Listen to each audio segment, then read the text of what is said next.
into a Gladstone bag. Why are you throwing me into a Gladstone bag? Well, I can't afford tickets for both of us.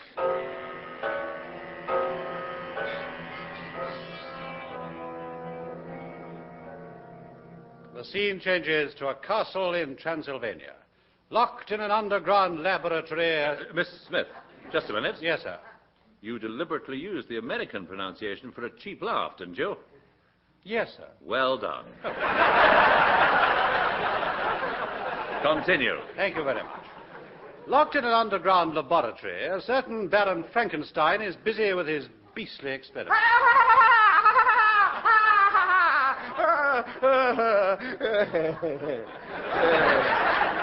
They said it couldn't be done by man, but I'm doing it.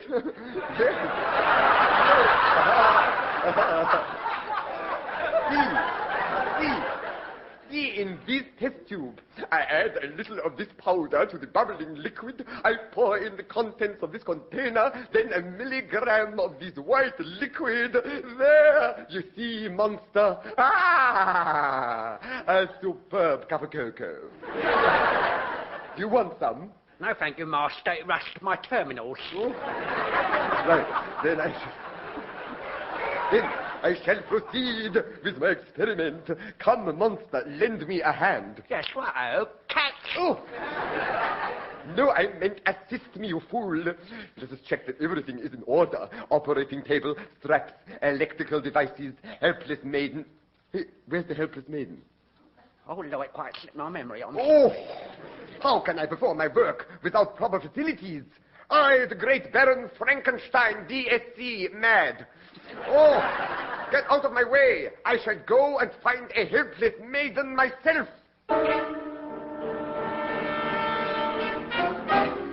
Meanwhile, Miss Clapper and I had arrived in the sleepy little Transylvanian village of Duderspitz. We entered the ancient inn, which was named after the Duke of Orange, or to give the continental name, Duck à l'Orange. A figure loomed from the shadows, wrapped from head to toe in ancient strips of linen.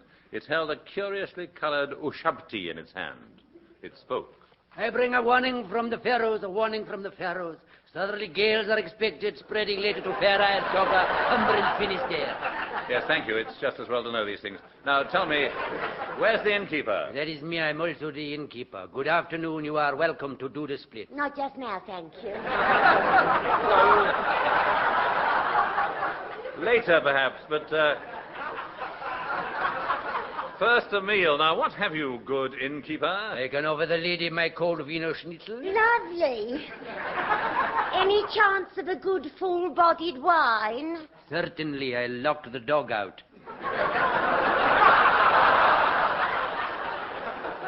We dined well, and later on he helped me carry my bags to my room. I was quite surprised. These days it's difficult to get a mummy's help. But after he left, I stood at the window gazing at the full moon, and suddenly I began to change into something horrible. A pair of cerise pajamas I'd been given for Christmas. And then I heard something creaking. It's the plot, if you ask me. There in the corner was a secret panel. It opened, I closed it. It opened again, I closed it again. Well, I don't mind. I quite enjoy panel games. Yeah, stop messing about. Let me in. You know who I am. Good grief. Those staring eyes, that white face, those incredible teeth. It's Ken Dodd. No, of course it isn't. It's me. I'm Count Dracula. I've come to make an appeal for blood donors. Stay back. I have something in my hand that will frighten off any of your sorts.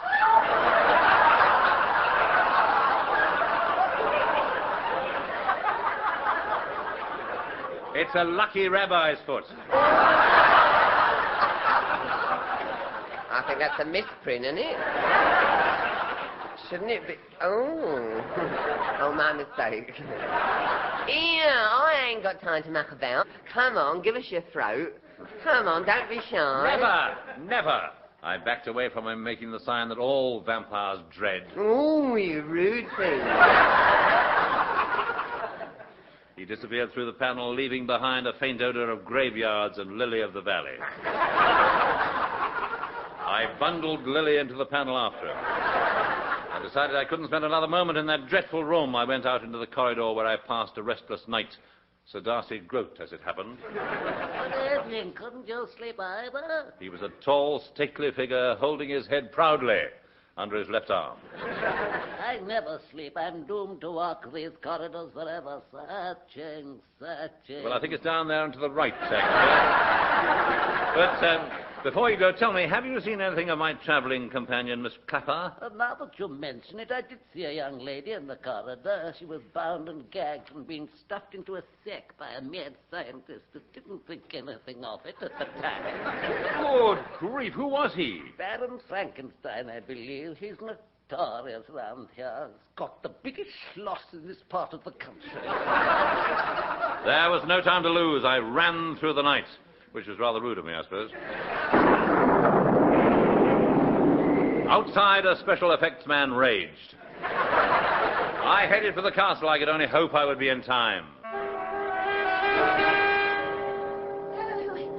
Baron Frankenstein, why have you locked us both in this laboratory? Why have you strapped me to this operating table? Well, my dear, it's not generally known, but I have a monster. I need replacements for him. From time to time, you understand. First, you might say you are a woman of many parts. Some of them useful to me. I can use that part. And that part. I can't use that part, but that part's not bad. No. Oh, let me go. Let me go. I see. Oh. I shall have to resort. I shall have to resort to a gag. Air hostess to sick passenger. Tell me, sir, have you got vertigo? Passenger? No, only as far as Birmingham.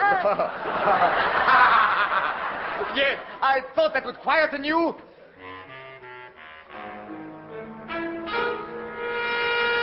I myself had struggled up the steep mountain tracks, fending off werewolves with my amulet, zombies with my talisman, and encyclopedia salesmen with my credit rating. I stood outside looking up at the castle. Incidentally, for my many fans, I, Douglas Smith, am playing the castle.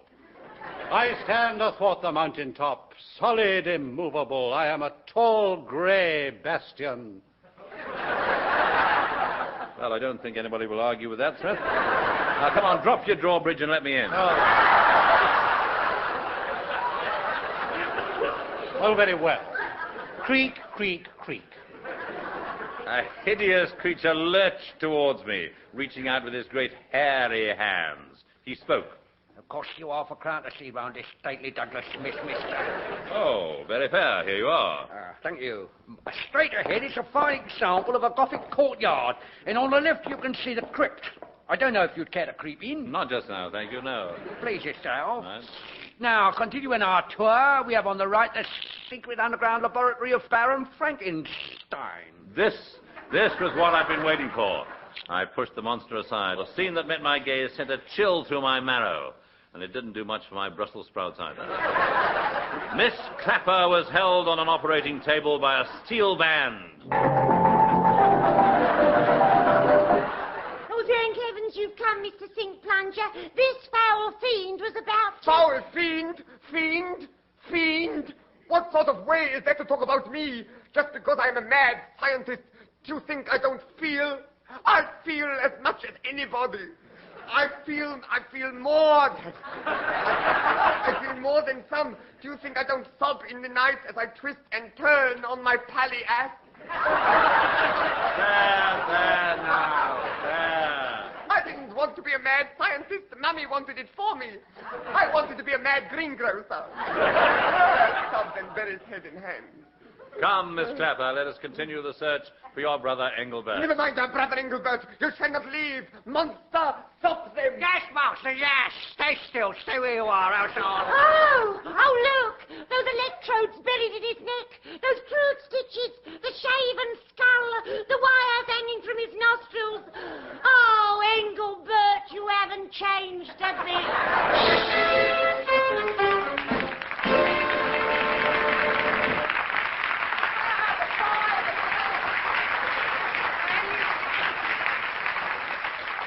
So ends this week's production. Now, next week we'll be showing you the film of the Olympic trials, in which our old friends, the over-80s nudist leapfrog team, were strongly fancied.